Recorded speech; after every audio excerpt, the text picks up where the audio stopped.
ডাকসু নির্বাচনে ভিপি পদে শিবির সমর্থিত ঐক্যবদ্ধ শিক্ষার্থী জোটের সাদিক কায়েম, জিএস পদে ফরহাদ ও এজিএস পদে মহিউদ্দিন বিপুল ব্যবধানে নির্বাচিত হয়েছেন। ভিপি পদে সাদিক কায়েম 14,042, আবিদ 5,708, স্বতন্ত্র প্রার্থী ওমামা ফাতেমা 3,389, বৈষম্য বিরোধী শিক্ষার্থী সংসদের প্রার্থী আব্দুল কাদের 668টি, স্বতন্ত্র প্রার্থী শামীম হোসেন 3,883টি ভোট পেয়েছেন। আরও 10,631 ভোট পেয়ে মুক্তিযুদ্ধ সম্পাদক ফাতিমা তানজিম ঝুমা জয়লাভ করেছেন। আনুষ্ঠানিকভাবে ফলাফল ঘোষণার আগে চিফ রিটার্নিং অফিসার অধ্যাপক মোহাম্মদ জসিম উদ্দিন বলেন, ডাকসুতে মডেল ভোট হয়েছে, উৎসবমুখর পরিবেশে ভোট হয়েছে, অন্যান্যরা আমাদের ফলো করবে বলে আশাবাদী। গতরাত 1:50 হলগুলোর ফলাফল ঘোষণা শুরু হয়। সবশেষ আজ বুধবার সকাল 6টার দিকে ফজিলাতুন্নেসা মুজিব হলের ফলাফল ঘোষণার মধ্য দিয়ে তা শেষ হয়।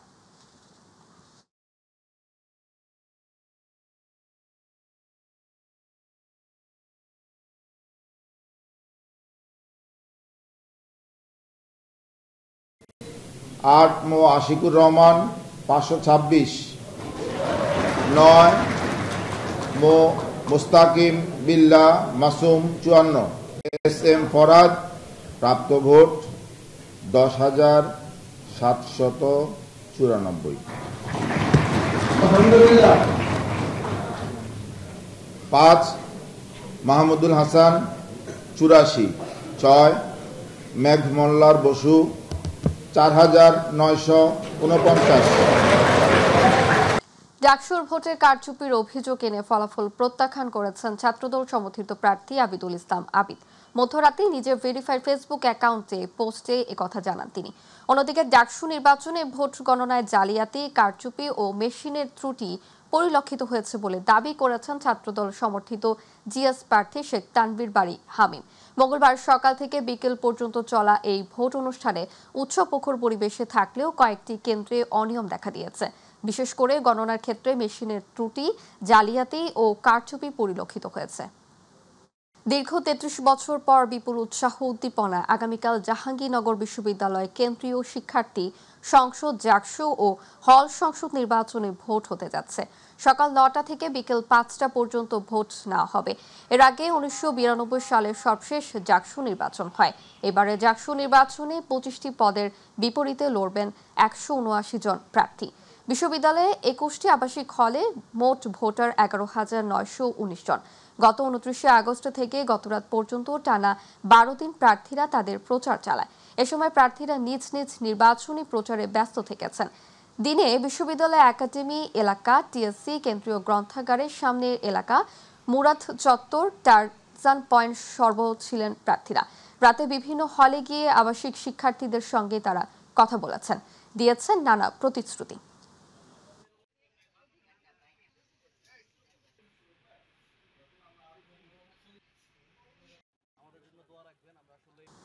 দর্শক, এই মুহূর্তে জাহাঙ্গীরনগর ক্যাম্পাসে আছেন সহকর্মী আসাদুজ্জামান খায়রুল, যুক্ত হচ্ছি তার সাথে।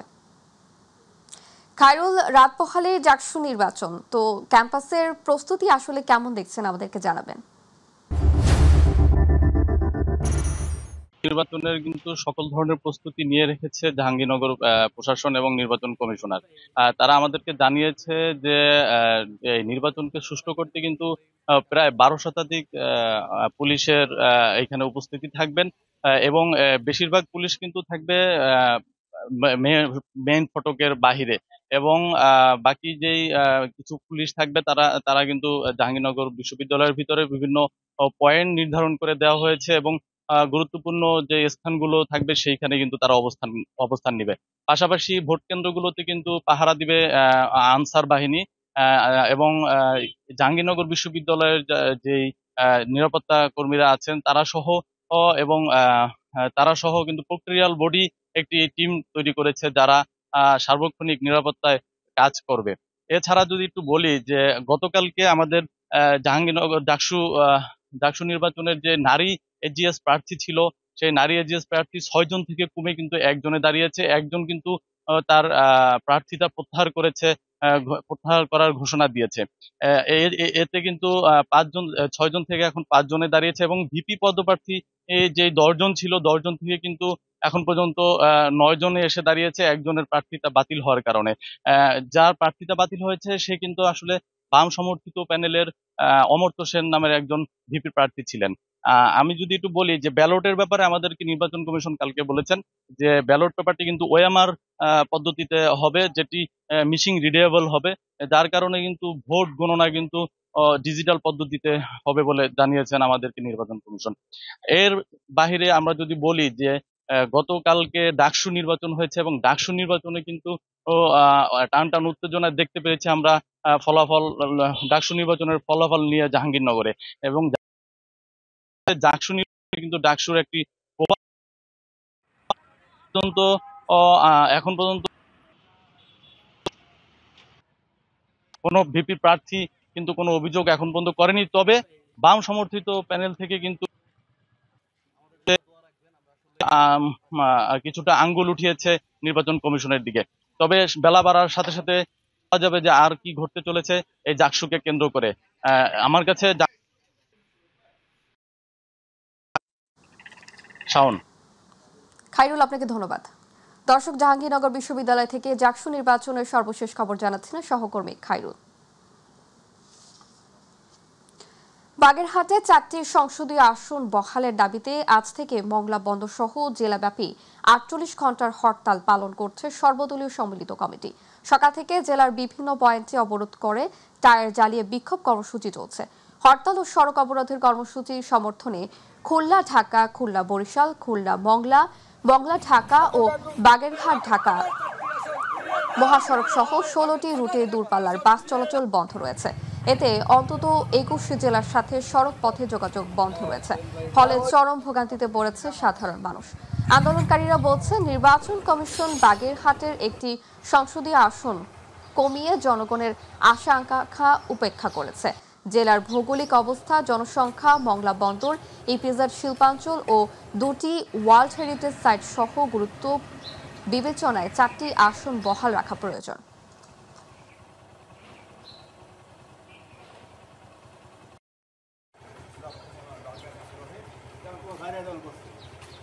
নিজস্ব জায়গা ও পর্যাপ্ত অবকাঠামো না থাকার অভাবে পরিপূর্ণ শিক্ষা ব্যবস্থা থেকে বঞ্চিত হচ্ছেন টাঙ্গাইলের মির্জাপুর উপজেলার বহিরিয়া উডয়ন কিন্ডারগার্টেন অ্যান্ড স্কুলের পড়ুয়া প্রায় 8 গ্রামের কয়েক শতাধিক শিক্ষার্থী।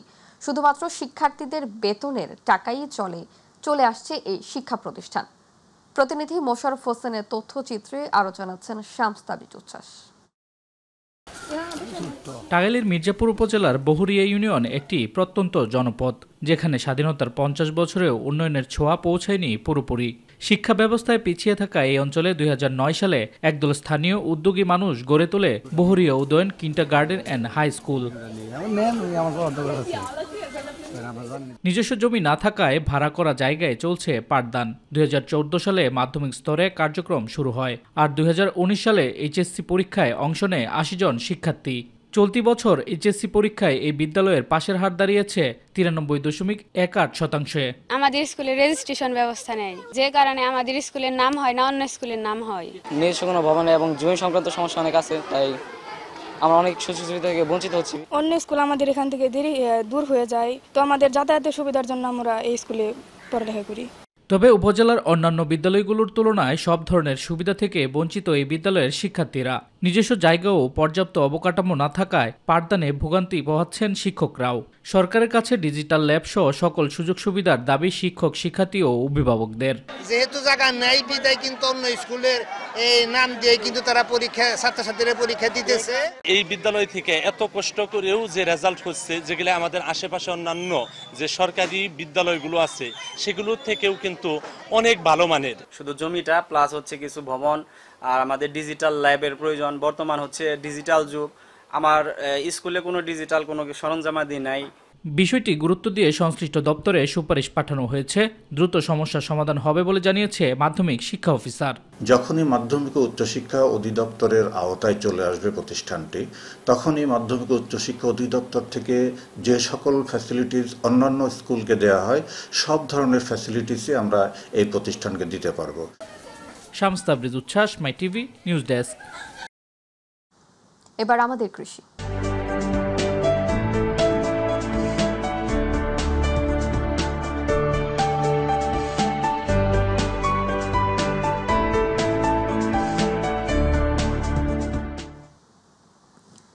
মানে গ্রীষ্মকাল, রোদ পোড়া দুপুর আর ঠান্ডা এক ফালি মিষ্টি ফলের স্বাদ। তবে এবার নওগাঁয় গ্রীষ্মের সেই তরমুজ দেখা গেল বর্ষাতেই।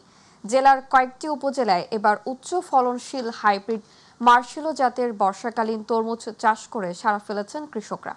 নওগাঁ থেকে মোহাম্মদ আবু বকর সিদ্দিকের পাঠানো তথ্যচিত্রে বিস্তারিত জানাচ্ছেন জুবাইর রহমান। নওগাঁ জেলা কৃষি বিভাগের আধুনিক কৃষি প্রযুক্তি প্রদর্শনী প্রকল্পের আওতায় জেলার রানীনগর, সদর মহাদেবপুর, পত্নীতলা ও নিয়ামতপুর উপজেলায় চাষ হচ্ছে এক উচ্চ ফলনশীল হাইব্রিড জাতের বর্ষাকালীন তরমুজ। মাচা পদ্ধতিতে ঝুলছে কালো রঙের লম্বাটে আকৃতির তরমুজ, যা দেখতে যেমন নজরকাড়া, খেতেও সুস্বাদু। প্রতিদিনই আশপাশের এলাকার উৎসাহী কৃষকরা এই ক্ষেত দেখতে আসছেন, যা নতুন উদ্যম তৈরি করছে কৃষকদের মাঝে।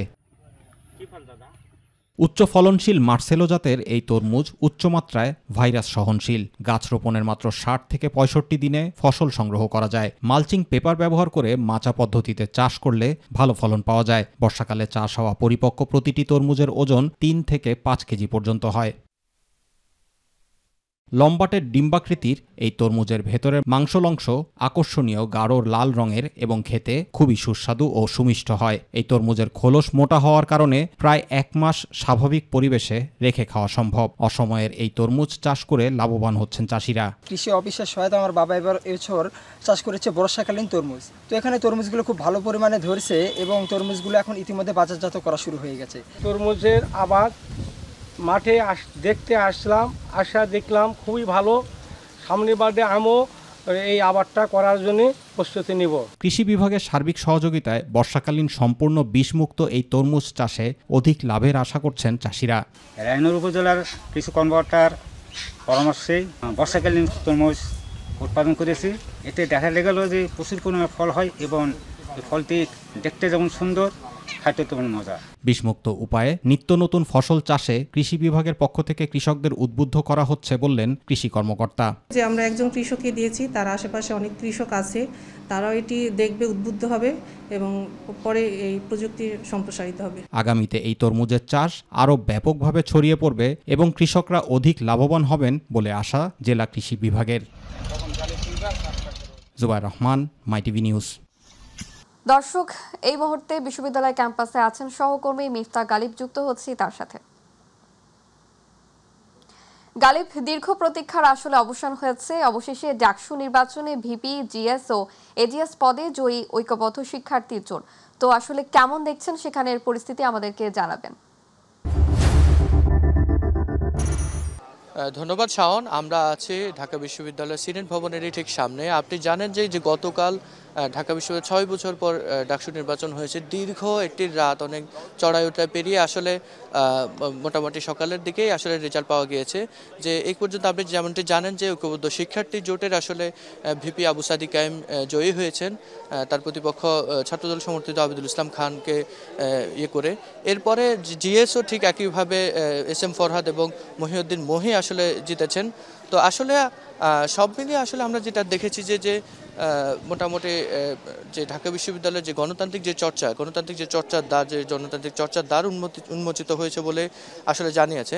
তো আমরা আসলে এখানে একজন প্রার্থী আছে, একজন জয়ী প্রার্থী আছে, আমরা তার সাথে একটু কথা বলবো। একজন জয়ী প্রার্থী কথা বলবো।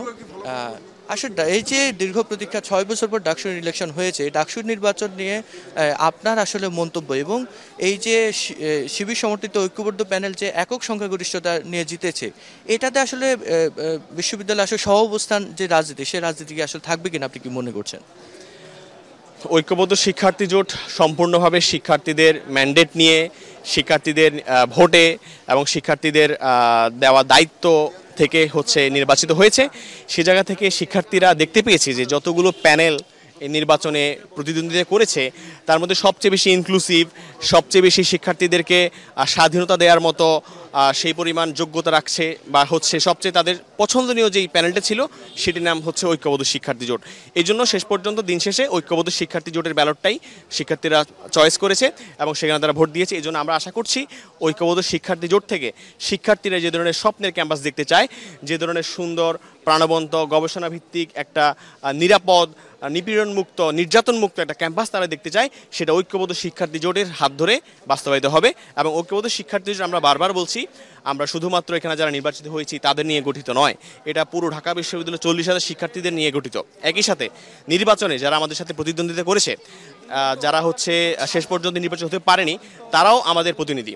তাদের সাথে আমরা বসতে চাই, তাদের সাথে আমরা পরামর্শ নিতে চাই, তাদের মন্তব্য তাদের পরামর্শের ভিত্তিতে আমরা হচ্ছে একটা সুন্দর স্বপ্নের ক্যাম্পাস বিনির্মাণ করতে চাই।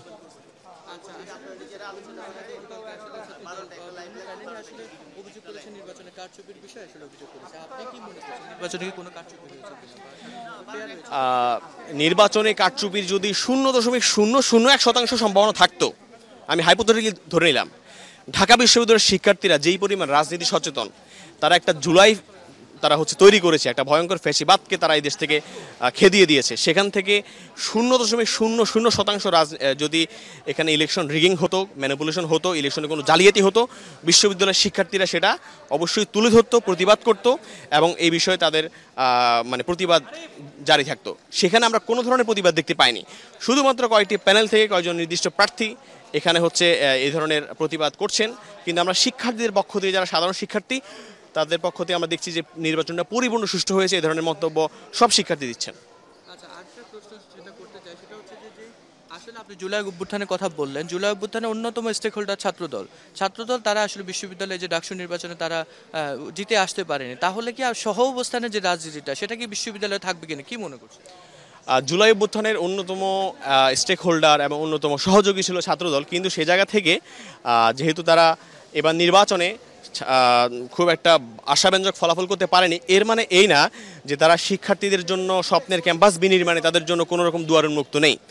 অবশ্যই তাদের জন্য 101টা কাজের জায়গা রয়েছে এবং আমরা বারবার বলছি যে আমরা শুধুমাত্র এই প্যানেলটি হচ্ছে ডাকসুর জন্য নির্বাচিত প্রতিনিধি এমনটা না, এখানে অন্যান্য যেসব দলের অন্যান্য যে প্যানেলের যারা প্রার্থী রয়েছেন তারাও আমাদের সাথে কাজ করতে পারবেন। সেই জায়গাতে ছাত্রদের অবশ্যই আমাদের সাথে কাজ করার সুযোগ রয়েছে এবং তাদের যে হচ্ছে যেসব রাজনীতির জায়গাগুলো শিক্ষার্থীরা পছন্দ করছে না সেগুলো যদি তারা অ্যাড্রেস করে শুধরে নিতে পারে, আগামী দিনে তারা ভালো করতে পারবে, শিক্ষার্থীদের কাছে আরও বেশি গ্রহণযোগ্য হয়ে উঠবে বলে আমি মনে করি।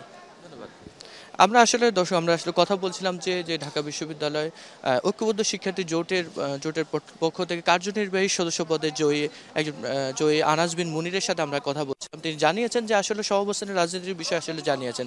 আমরা যদি আরেকটু আপনাদের দর্শককে যদি জানাতে চাই, সেটি হচ্ছে যে ডাকসু নির্বাচনের টোটাল সর্বমোট 14টির মধ্যে 9টি জিতেছে আসলে ঐক্যবদ্ধ শিক্ষার্থী জোট। বিশেষ করে মুক্তিযুদ্ধ সহ মুক্তিযুদ্ধ বিজ্ঞান পাঠাগার শিল্প সংস্কৃতি সহ 9টিতেই জিতেছে, আর বাকি 3টিতে জিতেছে আসলে স্বতন্ত্র।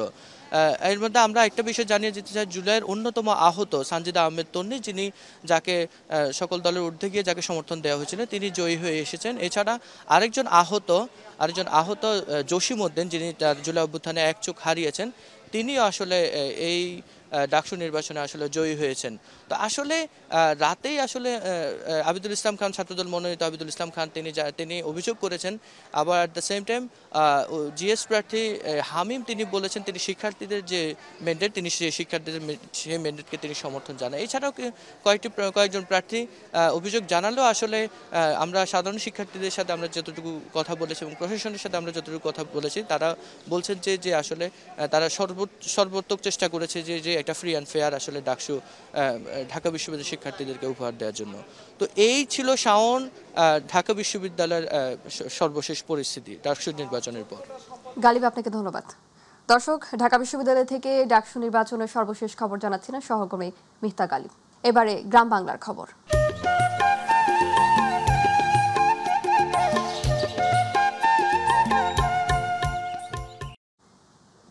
ময়মনসিংহে র্যালি, কেক কাটা, আলোচনা ও দোয়া মাহফিলের মধ্য দিয়ে জাতীয়তাবাদী মহিলা দলের ৪৭তম প্রতিষ্ঠা বার্ষিকী পালিত হয়েছে। উপলক্ষে ময়মনসিংহ দক্ষিণ জেলা মহিলা দলের সভানেত্রী পরিদা পারভিনের নেতৃত্বে বর্ণাঢ্য র্যালি নগরীর প্রধান সড়ক প্রদক্ষিণ করে। এদিকে মহানগর মহিলা দল র্যালি শেষে নতুন বাজার দলীয় কার্যালয়ে কেক কাটা, আলোচনা সভা ও দোয়া মাহফিলের আয়োজন করে। এতে প্রধান অতিথি ছিলেন বিএনপির সহ সাংগঠনিক সম্পাদক আবু ওয়াহাব আকন। মহানগর সভানেত্রী খালেদা আতিকের সভাপতিত্বে বক্তব্য রাখেন মহানগর বিএনপির আহ্বায়ক অধ্যাপক AK M শফিকুল ইসলাম সহ অনেকে।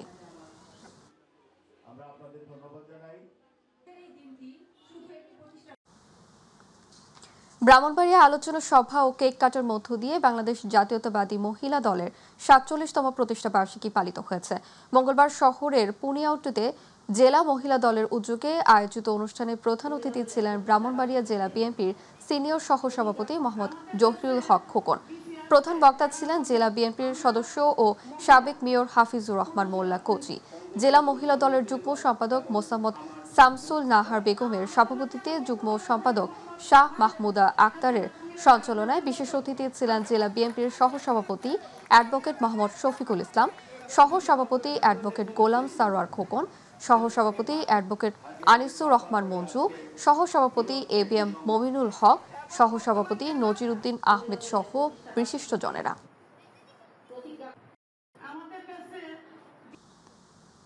নওগাঁয় জাতীয়তাবাদী মহিলা দলের ৪৭তম প্রতিষ্ঠা বার্ষিকী পালিত হয়েছে।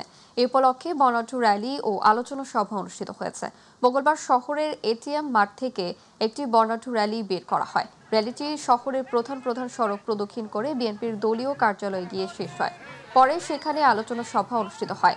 নওগাঁ জেলা মহিলা দলের ভারপ্রাপ্ত সভাপতি সামিনা পারভিন পলি, সিনিয়র সহসভাপতি পারভিন বানু শম্পা, সিনিয়র যুগ্ম সাধারণ সম্পাদক শারমিন ইসলাম শিল্পী, সাংগঠনিক রিনা পারভিন সহ জেলা বিএনপি সহ মহিলা দলের নেতৃবৃন্দরা বক্তব্য রাখেন।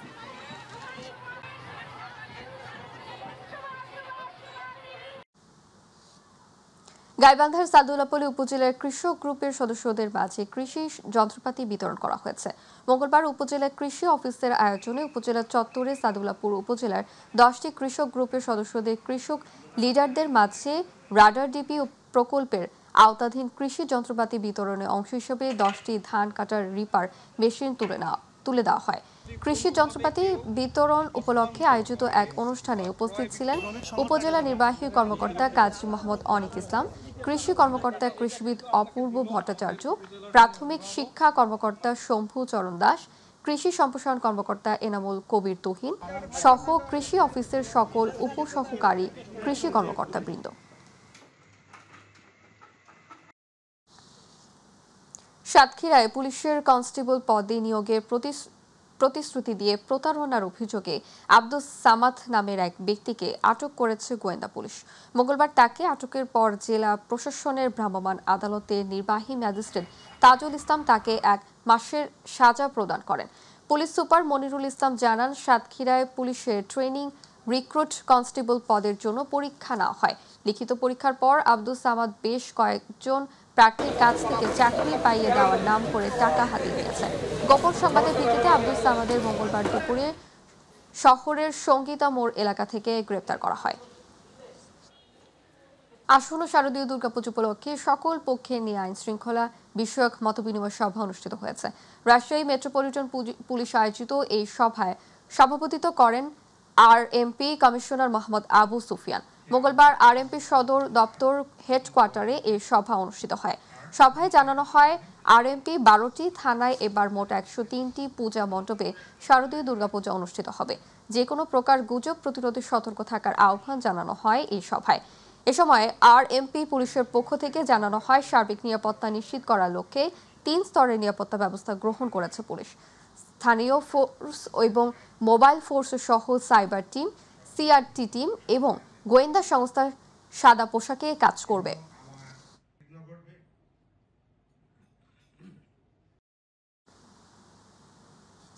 আসন্ন দুর্গাপূজা উদযাপন উপলক্ষে টাঙ্গাইলে প্রস্তুতিমূলক সভা অনুষ্ঠিত হয়েছে। মঙ্গলবার জেলা প্রশাসনের আয়োজনে জেলা প্রশাসক কার্যালয়ের সম্মেলন কক্ষে এ প্রস্তুতিমূলক সভার আয়োজন করা হয়। জেলা প্রশাসক শরীফা হকের সভাপতিত্বে সভায় উপস্থিত ছিলেন পুলিশ সুপার মোহাম্মদ মিজানুর রহমান, স্থানীয় সরকার টাঙ্গাইলের উপপরিচালক ও টাঙ্গাইল পৌরসভার প্রশাসক মোহাম্মদ শিহাব রায়হান, সেনাবাহিনীর 24 ইস্ট বেঙ্গল রেজিমেন্টের উপ অধিনায়ক মেজর ফয়সাল আমিন, টাঙ্গাইল প্রেস ক্লাবের সভাপতি অ্যাডভোকেট জাফর আহমেদ, হিন্দু ধর্মীয় কল্যাণ ট্রাস্টের ট্রাস্টি বাবু শ্যামল হোর, পূজা উদযাপন পরিষদের ভারপ্রাপ্ত সভাপতি চিত্তরঞ্জন সরকার সহ জেলার বিভিন্ন দপ্তরের কর্মকর্তাগণ। সময়ের মধ্যে 12টা উপজেলায় কাজ করতে এমন হয়েছিল যে একই দিনে আমি 3টা উপজেলায় গিয়েছি বিভিন্ন মণ্ডপে। সিরাজগঞ্জের চৌখালী উপজেলার যমুনা নদীর বিভিন্ন পয়েন্টে অবৈধভাবে বালু উত্তোলনের অভিযোগে অভিযান পরিচালনা করেছে নৌ পুলিশ। মঙ্গলবার গভীর রাতে উপজেলার উমারপুর ইউনিয়নে ভূতের মোড় এলাকায় এই অভিযান চালানো হয়।